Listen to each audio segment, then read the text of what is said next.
Nessa última unidade do nosso curso de Macroeconomia 1, nós vamos continuar discutindo crescimento econômico, mas agora nós vamos olhar com mais cuidado a questão das inovações. O processo de inovação é fundamental para o crescimento econômico e é um dos grandes motores, uma das explicações para o A, né? A produtividade, que a gente deixava meio quietinho ali, e agora nós vamos tentar fazer um esforço para explicar o A, com muito foco na questão da inovação, na produção de inovação e na adoção de inovação num certo momento. Então, o foco dessa última unidade é em inovação. Para isso, nós vamos usar uma série de modelos, a maior parte aqui dos modelos inspirado nos modelos do Aghion e do Howitz, estão no livro, estão aqui nas notas de aula. Nós vamos aprender a estrutura desse modelo e ver como nós podemos usá-lo para discutir uma série de questões relacionadas à inovação. No modelo neoclássico, nem precisa falar da importância da produtividade. Ela é o fator central. Sem produtividade, as coisas simplesmente não acontecem, a economia fica estagnada. Mas o modelo não explica de onde vem a produtividade. A produtividade lá é dada. Cresce a uma taxa G, né, o X, sei lá o nome da taxa, bota lá uma variável e, dado esse crescimento, vai acontecer isso, isso e isso. Mas não se explica de onde vem a variável naquela estrutura de modelo que nós estávamos chamando de modelo neoclássico. O modelo AK, ele mostra outros caminhos para o crescimento que não passam pela produtividade. A acumulação de capital lá pode gerar um processo de crescimento. Ainda assim, a produtividade é importante, é o A, ela está junto do K. E o modelo AK também não explica muito como é que o A aparece. A gente ainda fez alguns modelinhos de externalidade e tal, mas não fica muito clara a dinâmica de A no modelo AK. Isso acontece porque explicar a produtividade não é tarefa fácil. Tem muita coisa aqui entre A. O próprio A é mal definido, né? Quer dizer, o A é aquela parte do produto que não é fator. Então, não é capital, não é trabalho. Aí você pode discutir questões de capital humano, entendeu? Você pode tentar mensurar capital humano e daí vira um fator, aí você tira o do A, mas mensurar o capital humano é complicado, as medidas não são tão simples, elas dão uma série de problemas. Nós já discutimos capital humano na unidade anterior, né? Não é uma coisa fácil de modelar, nem muito mais complicada ainda de medir. Aí o que sobrar acaba indo para o A. Passa por instituições, tem um papel importante, nós vamos falar de instituições aqui no final dessa unidade, e passa pelo progresso tecnológico propriamente dito, assim, não no sentido amplo, mas no sentido específico de inovações que são criadas e tornam o processo de produção mais eficiente. Nesse capítulo, então, nessa unidade, nós vamos estudar modelos onde o progresso tecnológico ocorre a partir de ações deliberadas de pessoas, né, por meio de empresas, que alocam recursos para tentar obter inovação. Então a inovação não vai vir só do acaso, como no modelo de solo, uma coisa. Não. O que eu quero agora é modelar esse esforço, dizer o seguinte: para a inovação acontecer, alguém vai ter que buscar. Isso pode ter um processo estocástico, vários vão ter, tem uma probabilidade envolvida, mas há um esforço. Se você não tiver um esforço, se você não comprometer recursos, seja unidade do bem final, né, quer dizer, recursos, ou seu trabalho, a inovação não vai aparecer. Então esse é o ponto central de entender a inovação, os trade-offs envolvidos e a discussão que vai aparecer. A estrutura básica desse modelo segue as linhas gerais do artigo do Homer, que é clássico, de 1990, e do Aghion e Howitz, de 92. Esses dois artigos eles têm a base de todos esses modelos que nós vamos discutir, são aplicações e variações em cima do que está aqui. Essa economia, nos dois casos, é uma economia de três setores: produção de bem final, tem um bem intermediário e tem inovação. Nós fizemos uma economia de bem intermediários quando nós discutimos termos de troca, e creio que também na discussão de recursos naturais. Agora nós vamos trabalhar melhor essa questão do bem intermediário.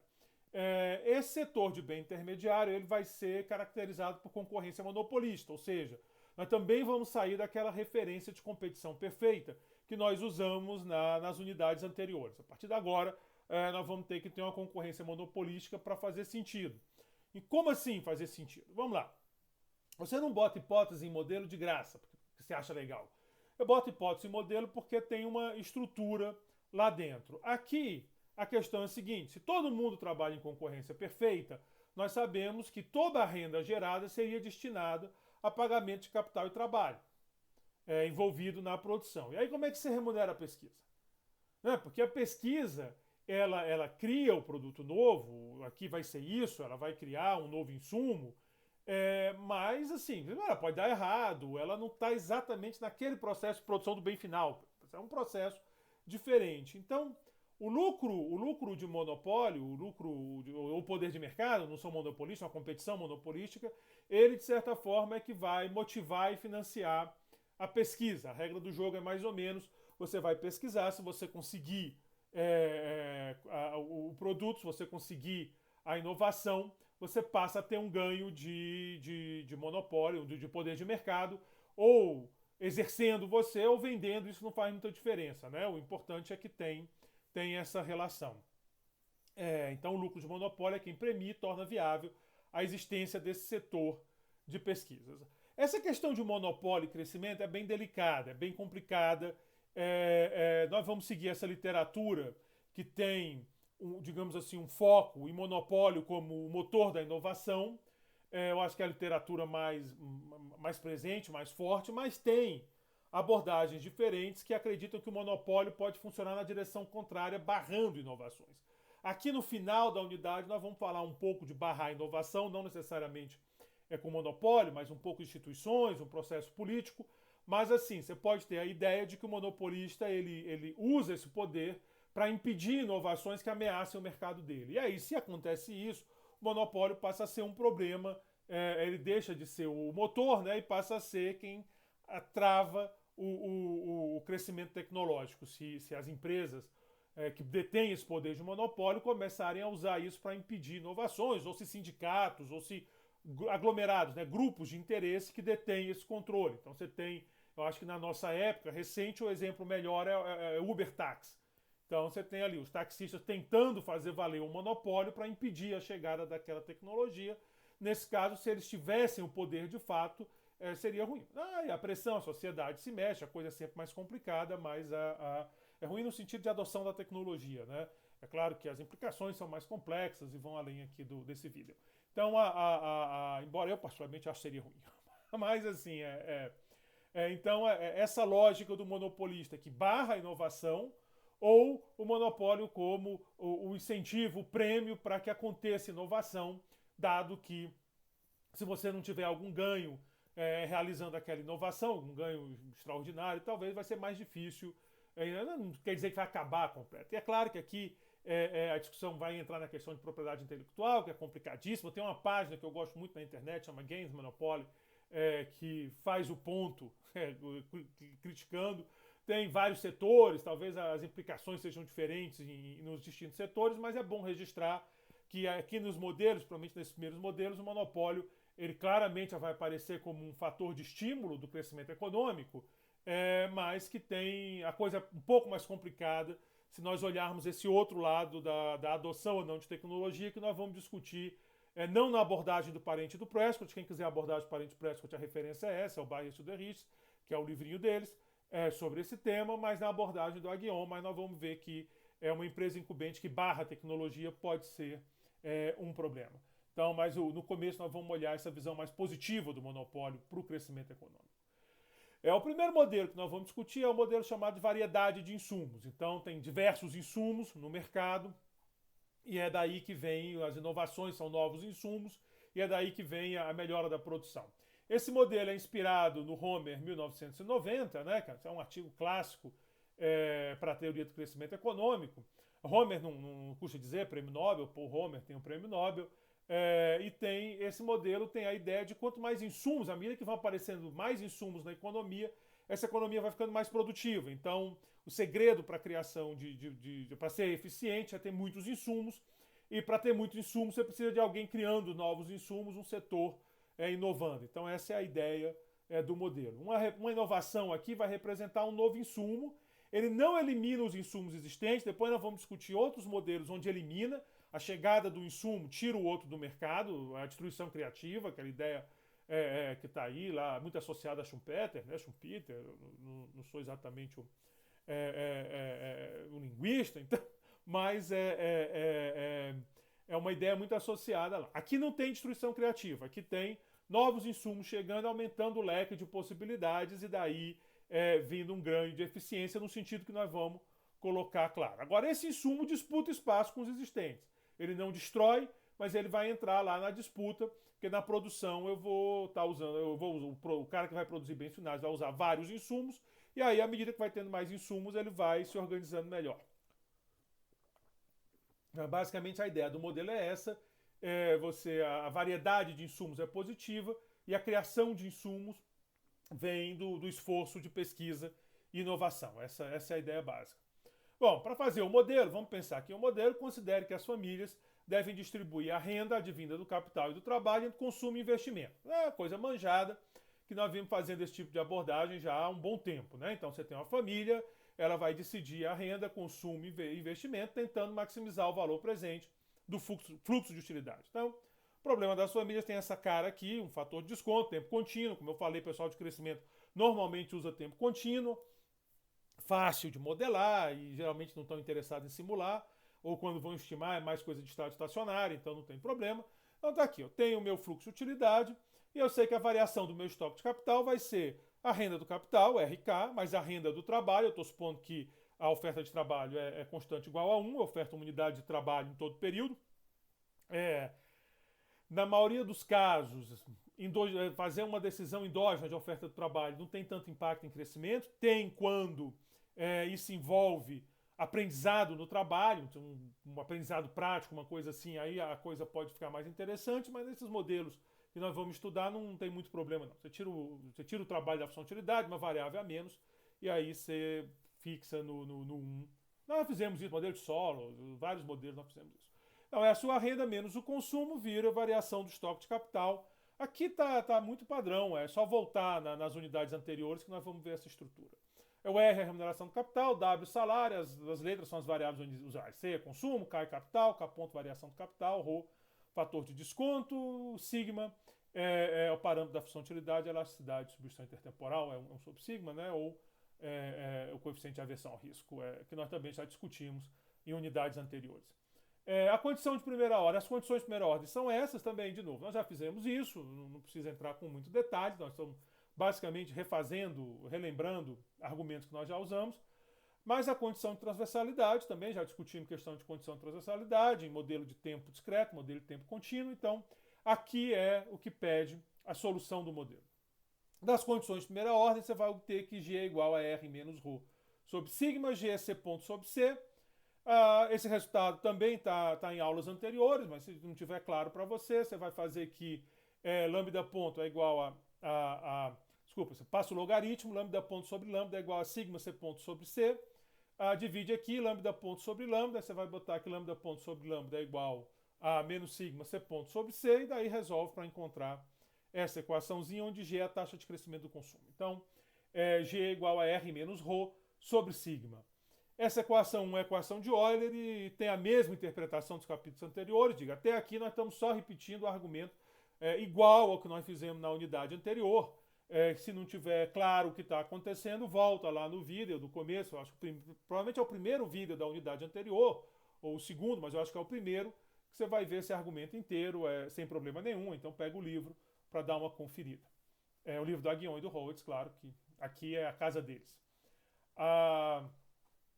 Bom, tanto no modelo neoclássico quanto no modelo AK, o equilíbrio foi obtido usando o F', R é igual a F' de K menos delta. Você botava aqui o F' de K menos delta e estava com o modelo, e aí era sair fazendo especulação. No modelo AK, o F' é A, facinho. No modelo neoclássico dava um pouquinho mais de trabalho, mas é esse que funciona. Aqui, como o modelo tem 3 setores, o R a gente vai ter que pensar um pouquinho mais no que ele é. Então, intuitivamente continua a mesma coisa, mas nós vamos ter que trabalhar melhor. Grosso modo, nessa unidade, nós vamos usar essa equação, nós não vamos ficar repetindo esse argumento a cada vez, repetir o mesmo argumento, e nós vamos sair em busca do R, contrato do R, nós vamos jogar aqui para ver como é que o modelo funciona em equilíbrio. Então vai ser um pouco a estratégia dessa unidade inteira, né? Encontro o R e jogo o R aí para ver o que acontece, dado que aqui eu não preciso do R, né? Para chegar aqui eu não precisei do R. Isso é um problema de consumidor, para o consumidor o R é dado, ele tem a decisão dele. Aí nós vamos encontrar o R lá olhando para a produção, nós vamos encontrar R, traz para cá, né? Traz para cá e fecha o equilíbrio do modelo. Essa é um pouco a nossa estratégia, que era mais ou menos a de lá, né? O RF' de K menos deltas vem exatamente da maximização de lucro, quando você encaixa que faz o equilíbrio. Não é exatamente o R de equilíbrio, é o que sai lá da firma e aí faz o ajuste. Bom, então nós vamos encontrar o R, substituir na equação de Euler e caracterizar o equilíbrio. É um pouco a estratégia dessa unidade inteira, nós vamos usar muito essa abordagem. E nós não vamos obter de novo aquela equação, de novo, senão fica muito chato. A mesma conta toda a vida. Bom, a economia tem 3 setores, eu já disse, o setor que produz o bem final, trabalha em competição perfeita, né? Em competição perfeita, não é e-competição, tem a seguinte função de produção. YT igual a L1 menos alfa, L é trabalho, integral de 0 a MT, XI alfa. XI são os insumos, então você tem vários insumos, você tem os insumos, é um contínuo de 0 a M, né? Porque é uma integral, seria uma soma se fosse 1, 2, 3, 4 setores, então está num contínuo. É meio esquisito esse negócio de contínuo de insumos, contínuo de firmas, eu também não gosto muito, mas simplifica um bocado a vida de fazer o modelo. O pessoal usa. Eu também tenho lá. Se você está incomodado, saiba que somos dois. Essa ideia de contínuo, né? Quer dizer, você não tem um contínuo de firmas, você tem uma firma, 2 firmas, 3 firmas, mas também não é um absurdo. É uma abordagem, uma aproximação que muita gente usa. Então aqui você tem esse contínuo entre 0 e M, e a função de produção tem essa cara. Isso é uma espécie de Cobb-Douglas entre trabalho e um agregado de insumos intermediários, né? Então, nossa função de produção.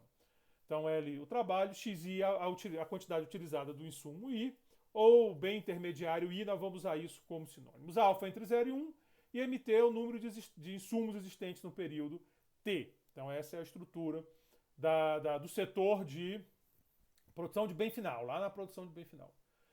Bom, quanto maior for M, maior será a produtividade da economia. A ideia de que a quantidade de insumos é que aumenta a produtividade da economia. Então, como é que é isso? Vamos entender a lógica olhando para o modelo que talvez fique claro. Suponha que XT maiúsculo seja o total de insumos utilizados.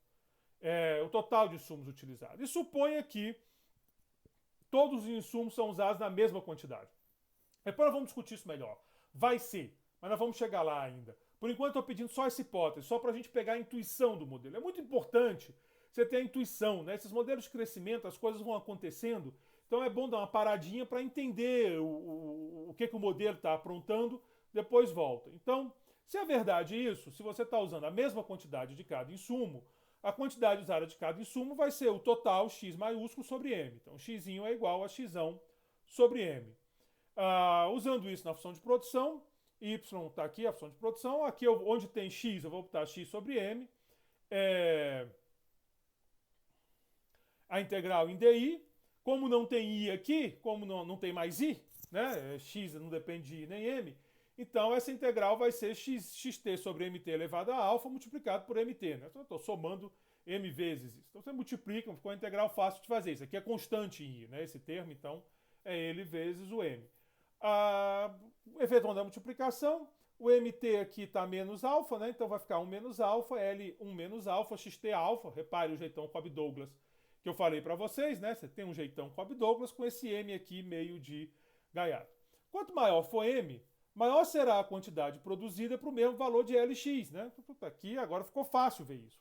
Dado um valor, dado uma quantidade de trabalho, dado uma quantidade de insumos, quanto maior m, maior a produção, você vai produzir mais bem final. Então, nesse sentido, ele é a produtividade da economia. A produtividade é exatamente isso, né? Eficiência você tem cá a parte explicada, Lx, a gente usava LK, aqui tem esse insumo intermediário no lugar do capital, e o outro, eu podia botar aqui, né, lembra inclusive a função de produção neoclássica, se quiser fazer um M multiplicando L e tal, já usou funções parecidas, mas a ideia é essa, quanto maior o M, para o mesmo esforço de trabalho L e para a mesma quantidade de insumos, você consegue uma maior quantidade do bem final, então nesse sentido a economia está ficando mais produtiva, essa ideia. E está ficando mais produtivo exatamente por ter essa maior variedade de insumos à disposição dos produtores. Na verdade, pensem assim, como tem rendimento decrescente para cada um, se vocês pensarem isso aqui numa soma, se vocês pensarem a função de produção numa soma é mais fácil. Eu tenho uma soma com rendimento decrescente para cada um. Isso quer dizer que à medida que o XI vai crescendo, a contribuição dele para o produto vai diminuindo. Agora, se você tem muitos XIs, porque o M é muito grande, você tem muitos XIs, ele vai ficar todo pequenininho.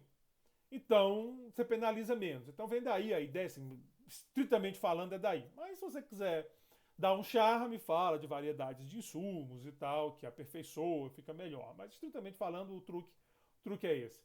Bom, esses bens finais têm dois usos, né? Não vou chamar de bem final, porque ele não necessariamente é final, mas eu estou seguindo o que todo mundo fala, e eu não vou mudar não para ficar criando arte. Mas o bem final pode ser usado para consumo, aí sim ele é bem final. Ele pode ser usado para produzir insumos, e aí nesse sentido ele deixa de ser um bem final, ele é um bem intermediário, porque vai ser incorporado em outro produto, ou para realizar pesquisa. Então, na verdade, são 3 usos que o bem final permite. Consumo, eu como esse bem, produzo bens intermediários com esse bem, ou faço pesquisa para desenvolver novos insumos utilizando esse bem.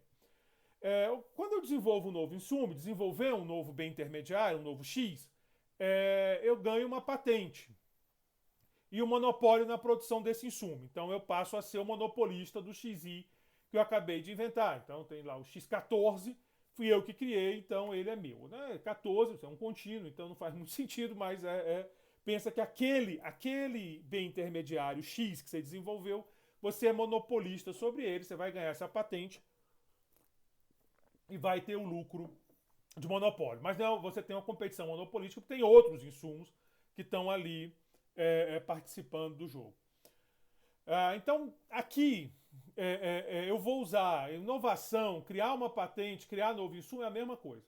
Tudo é sinônimo para a gente. Inovar é criar um novo insumo ou um novo bem intermediário. Obter uma patente é a patente desse insumo ou bem intermediário, e criação de novo insumo é exatamente o que vai te dar a patente, o que dá a inovação. Então eu vou usar como se significasse a mesma coisa durante as exposições. Isso vale para a unidade inteira, na realidade, para toda essa sequência final. Bom, como parte do bem final é utilizado para a produção de bens intermediários, o PIB da economia será dado por Y menos X. Então, aqui é importante, eu acho que eu passei esse slide, mas a relação é de 1 para 1. A relação é de 1 para 1. Então você usa um bem final, você pega uma unidade de bem final e diz, agora você virou bem de bem intermediário. É assim que se dá a produção, desde que você tenha o direito de produzir aquele bem intermediário, a patente seja sua. Então, eu peguei uma unidade de bem final, fui lá na minha função de produção, a minha função de produção é muito simplesinha. Ela transforma essa unidade de bem final na unidade específica do bem intermediário que você quer. Por isso, então, o PIB da economia vai ser o total de bem final, menos aquela parte que de fato não é bem final. É a parte destinada ao produto, a produção de bem intermediário, que é X. Isso é um pouco confuso, mas à medida que você for estudando, dá uma olhada lá no livro e tal, você vai pegando a lógica da coisa. Então, assim, você produz o bem final, você tem uma quantidade determinada, sei lá, você tem 1000 unidades desse bem final, você vai tirar 200 unidades desse bem final, que vai transformar em 200 unidades do bem intermediário. Então, de bem final mesmo, você sobra 800 unidades, você sobra Y menos X. A patente não entra diretamente na produção, né? O que elas fazem é garantir o direito de produzir, que te dá um fluxo de renda. Então, nesse sentido, o recurso que você usar na pesquisa, ele pode ser visto como investimento. A definição de investimento você pega uma parte do produto para gerar um fluxo de renda para frente. Então, aqueles 800 que sobraram, né, você tem 1000 unidades do bem final, 200 você vai usar para fazer o bem intermediário, X, virou X. Das outras 800 você vai consumir ou vai produzir patente, que aqui é o equivalente de investir, né? Seria investimento. Aí sim é a produção de bem final propriamente dita, é o PIB. Né? Não tem governo, não tem X, não tem M. Não tem, quer dizer, o X aqui é o bem intermediário, não é exportação. E o M aqui é a quantidade de insumos, não é importação. Então não tem economia fechada, sem governo. O PIB vai para consumo ou para investimento. Consumo é consumo das famílias, normal, e investimento é esse recurso que você vai usar para produzir patentes. Bom, eu devia ter dito isso antes do Y menos X, mas tudo bem, eu falei. Para produzir uma unidade do bem intermediário é necessário uma unidade do bem final. O produtor de cada bem intermediário detém o monopólio da produção desse bem, porém ele está enfrentando a concorrência dos outros produtores do bem intermediário. Então, eu sou o produtor do XJ, mas ali está o produtor do XI e nós entramos junto, porque nós estamos ali na função de produção, né? A gente está substituto na função de produção. Então, quem vai determinar a demanda pelo meu produto é o produtor do bem final. Então, o lucro desse monopolista, que tem o direito sobre o bem intermediário I, vai ser dado, por definição, é o PI, que é o lucro dele, é PI-XI, que é o quanto é a receita dele, ele produz XI unidades, vende a um preço PI, menos XI, que é o custo de produção dele, essa tecnologia 1 por 1, que é facinha, é fácil de manusear. Então, se você quiser pensar uma tecnologia linear, né, AXI, tudo bem, aí A igual a 1 e continua, não tem muito problema. PI é o preço do bem intermediário, como eu disse, e XI é a quantidade produzida do bem. Então, esse aqui é um lucro bem tranquilo, né? As hipóteses facilitam a vida. A demanda pelo bem intermediário vem da produção do bem final. Quem usa o bem intermediário é o produtor do bem final. Ele não serve para consumo, né? É um bem intermediário, não é um bem final. Ele é um insumo de produção. Então, lá no setor do bem final, ele precisa, está aqui a função de produção, vamos lembrar, ele precisa do bem intermediário para produzir, então ele que vai demandar o bem intermediário. Como ele está trabalhando em competição perfeita, como o cara do bem intermediário está em competição perfeita, concorrência perfeita, ele vai comprar o bem intermediário até que o preço iguale à produtividade marginal do XI, né? Porque essa é a condição de concorrência perfeita. Nessa altura do campeonato, vocês sabem isso já melhor do que ninguém.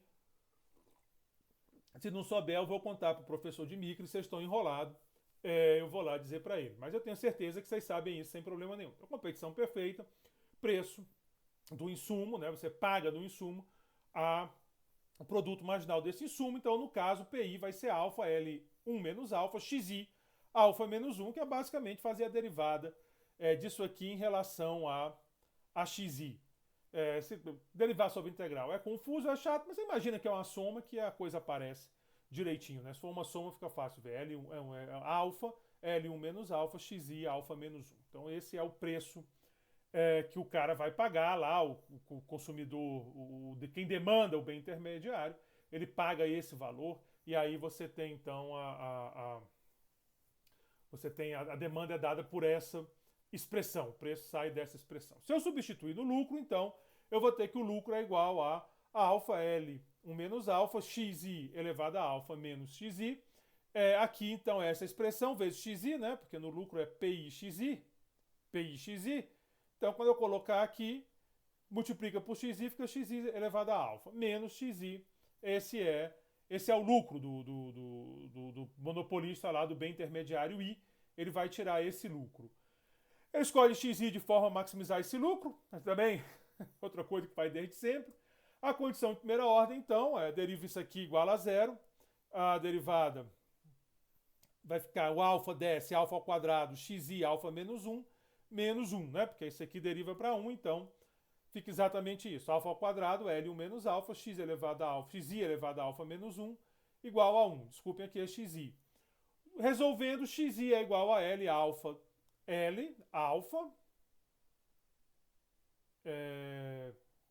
2, né? Exatamente, 2 elevado a 1 menos alfa. Isso, porque você passa para cá. Tá certinho então. 1 menos alfa vai com 1 menos alfa. O 2 está aqui e aqui fica 1 menos alfa, né? É só resolver isso aqui para x, passando para o outro lado.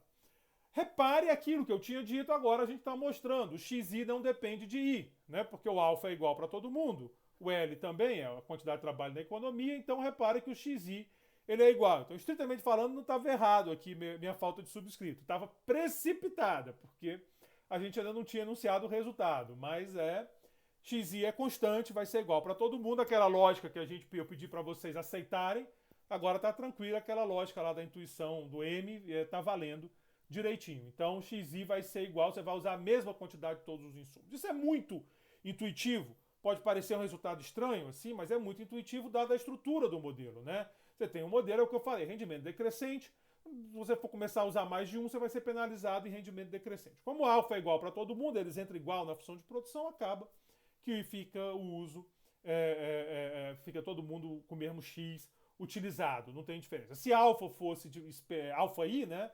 Aí daria diferença e o uso do insumo seria proporcional ao impacto do insumo na produção. Mas o modelo ficaria bem mais complicado, bem mais pesado, até mesmo para resolver. As malandragens que a gente fez não funcionariam muito bem, particularmente aqui, por exemplo, na intuição a coisa já ia pegando, né? Porque a integral, o alfa ia ser alfa i. Então deixa quieta essa história. E vamos seguir com nossa vida simples, que é o melhor que a gente faz. Então é isso, a quantidade de bens intermediários é a mesma. Bom, substituindo esse xi que eu encontrei, na função de produção, eu tenho a seguinte estrutura. Então vai ficar isso daqui. Vale essa formulação, porque a gente já viu que o x realmente é constante em i, né? Quer dizer, ele é igual para todos os i's. Então aquele raciocínio que eu fiz lá, que eu pedi para vocês só assumirem como uma intuição. Agora não, ele entra como um argumento. Aqui então, no lugar do x grande é mtx. Fazendo as operações, m1 menos alfa, m alfa morreu, L1 menos alfa, sobra x elevado a alfa. Se você vai obter o PIB, tem que tirar x dessa equação, né? Porque isso aqui é a produção total de bem final. Para ter o x, então, vai ficar y menos x, ml. Não, aqui faltou um menos x, né? Vai ser igual a ml1 menos alfa x alfa menos x. E aí, quando você fizer a conta aqui, aí sim, menos x de novo. Menos x porque aqui esse x é mx, né? Então aqui faltou um menos mx, aí boto m em evidência e fica direitinho isso daqui. Bom, o que é interessante aqui nessa especificação, tanto para a produção dos bens finais quanto a produção do x?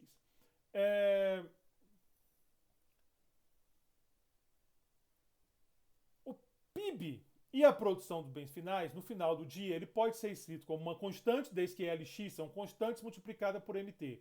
E Mt está crescendo. Constante vezes uma variável que cresce no tempo, a gente já viu antes, é o AK, que na realidade era o AKT, né? Você tinha o A que multiplica o KT. Então, aqui eu estou pensando que se eu pensar numa função AK, na dinâmica, né? O MT substitui o KT e aquela constante o A. Então, em termos de dinâmica, nós estamos com um modelo muito parecido com o modelo AK. Nós estamos com o modelo, a dinâmica de modelo AK, e isso vai facilitar um bocado a nossa vida. Da definição do Y e do PIB, nós temos que a taxa de crescimento, tanto do PIB como PIB e Y é constante vezes M, a taxa de crescimento deles vai ser dada pela taxa de crescimento de M. Pela dinâmica de modelo AK, que nós vimos que é a mesma dinâmica de modelo AK, nós sabemos que as variáveis crescem a mesma taxa, então M ponto sobre M é igual a C ponto sobre C, que é igual a G. Então, esse é a taxa de crescimento da economia, vai ser dada, vai ser igual a M ponto sobre M. E aí nós vamos para o setor de pesquisa, que é o nosso último setor. Nós temos o setor de bens finais, já conversamos sobre ele. Nós temos o setor de bens intermediários, nós acabamos de conversar sobre ele. E agora eu sei que a economia vai crescer à medida que da taxa de chegada de novos insumos, né, a taxa de inovação. Para isso eu preciso ver como é que acontece a pesquisa, já que é a pesquisa que gera inovação. Modelo muito arrumadinho, né, modelo muito casadinho, não é? Modelo de prêmio Nobel, né? Então, não é bem esse não. Na verdade, o modelo dele nós vamos ver logo depois que eu terminar esse, mas eu vou deixar para o próximo vídeo para não ficar muito grande, porque aqui vamos ver o setor de pesquisa. Eu uso R, né? Eu estou falando que eu vou usar uma quantidade do bem final para pesquisar. Lá no modelo dele ele não usa, ele usa trabalho. Como se você tivesse um trabalho especializado em pesquisa. Depois nós vamos fazer essa estrutura. Então, mas aqui porque esse aqui é mais compatível com o resto dos modelos lá, eu acho que é por isso que a Guion prefere apresentar primeiro assim. Seja R a quantidade de recursos destinado à pesquisa no período T. Então, a cada período você tem Y de bens finais, uma parcela X vai virar bem intermediário, joia, e uma parcela R é para investir em pesquisa, que seria equivalente ao nosso investimento pelaquela lógica que nós colocamos. Por hipótese, a relação entre M e R vai ser essa. M ponto é igual a μR, onde μ é uma constante positiva. Isso quer dizer que quanto mais dinheiro você botar, mais rápido vai crescer, né? Maior vai ser a variação de M. Não a taxa, não é M ponto sobre M, é M ponto, mas é M ponto igual a μR. Essa é a regra lá do setor de pesquisa. O dono de uma patente tem direito ao lucro do bem intermediário associado a essa patente. Como o lucro depende apenas de Lx e ambos são constantes, o lucro também é constante. Dessa forma, o dono da patente tem direito a uma perpetuidade que paga π a cada período. Então, a cada período você vai ter esse lucro π, né? Você vai ganhar, você ganhou o produto, você vai lá produzir, você tem aquele lucro π, que por acaso é o lucro do bem intermediário associado à patente. E o valor presente disso é π sobre R, né? Porque você tem um fluxo constante. Quer dizer, na hora que você inovou, você tem direito a um fluxo aí perpétuo de π. Valor presente, π sobre R. R minúsculo, né? O R maiúsculo, que nem que é R maiúsculo é constante de pesquisa, né? Então esse é o R, já é o R mesmo que desconta. Bom, o setor de inovação trabalha em concorrência perfeita nesse modelo. Se você chega lá e quiser inovar, é só você botar esforço de pesquisa que você vai inovar. A competição monopolística está só na produção de bens intermediários.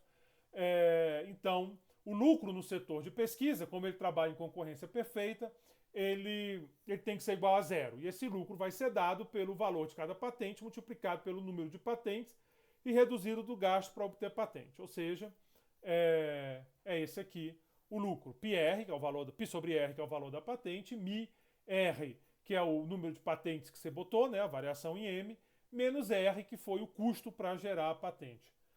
Como isso aqui é igual a zero, segue que R é igual a μ vezes π, né? Quer dizer, isso aqui é igual a zero, você cancela aqui e vai dar R igual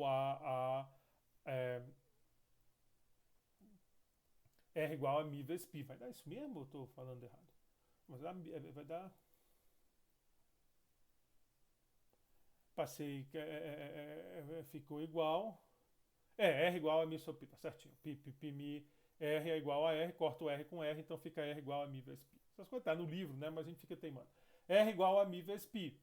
Essa equação é chamada de equação de arbitragem na pesquisa, porque ela está dizendo que uma unidade do bem final investida em pesquisa dá o mesmo retorno, quer dizer, investido em pesquisa dá aqui μ, né? Você botou uma unidade, você tem μ, π, dá o mesmo, μ vezes π, dá o mesmo retorno que se você investisse em capital ou qualquer outro ativo da economia, a taxa de juros dessa economia é R. Então, você tem que ter a mesma, senão você não estaria arbitrando. Então, para arbitrar, você bota lá o dinheiro que você botou em pesquisa, tem que dar a mesma rentabilidade que se você tivesse em capital ou qualquer outro ativo. Então, o R vai ser igual a μ-π, e com isso nós achamos o R que nós queríamos, né? Então, a taxa de crescimento, lembra que a taxa de crescimento era R menos ρ sobre sigma, agora ela é μ-π menos ρ sobre sigma, né? Da equação 4, que é essa, e a equação 1, que era G igual a R menos ρ sobre sigma.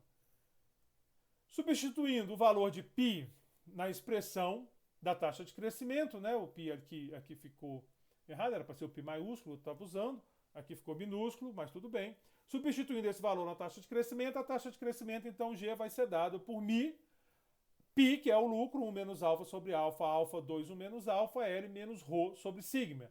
Essa é a taxa de crescimento da economia. Essa é a taxa de crescimento da economia. A economia vai crescer essa taxa constante, porque tudo aqui é constante, bem cara de modelo AK, bem jeitão de modelo AK, com algumas observações importantes. Quanto maior a eficiência do setor de pesquisa, maior será o crescimento da economia. Primeiro resultado forte. Se você tem um setor de pesquisa muito eficiente, você vai ter, μ é grande, você vai ter G muito grande, né? O tanto maior quanto maior for μ. Então, nesse modelo, um setor de pesquisa eficiente é a chave do crescimento. Por que isso é verdade? Ora, porque nesse modelo quem está fazendo crescimento é a chegada de insumos e quem determina a chegada de insumos é o setor de pesquisa. Então é claro que ele tem um papel crucial na determinação da taxa de crescimento dessa economia. Ele talvez seja a variável que mais vai chamar a atenção aqui. Ele que vai contar a história, esse μ, né? μ está aqui definido, a definição de μ aparece aqui. Então, para um dado R, quer dizer, um dado investimento em pesquisa, quanto maior μ, mais vai ser o acréscimo de patentes ou de insumos que você está gerando. Então, o primeiro resultado é esse, é preciso um setor de pesquisa eficiente, né? Notem que não é o R que entra aqui, é o μ, então o μ tem que aparecer, tem que ser eficiente, setor de pesquisa. E a outra característica importante, né? Aqui eu estou falando então, é verdade porque é o motor, né? Quer dizer, é a chegada de bens intermediários, então quanto maior μ, maior será o número desses bens intermediários para um dado valor de R. Um outro ponto importante é que L também aumenta o crescimento, quer dizer, se a população é maior, países grandes crescem mais nesse modelo. Isso é complicado, porque isso não é bem verdade, isso não é uma coisa que costuma...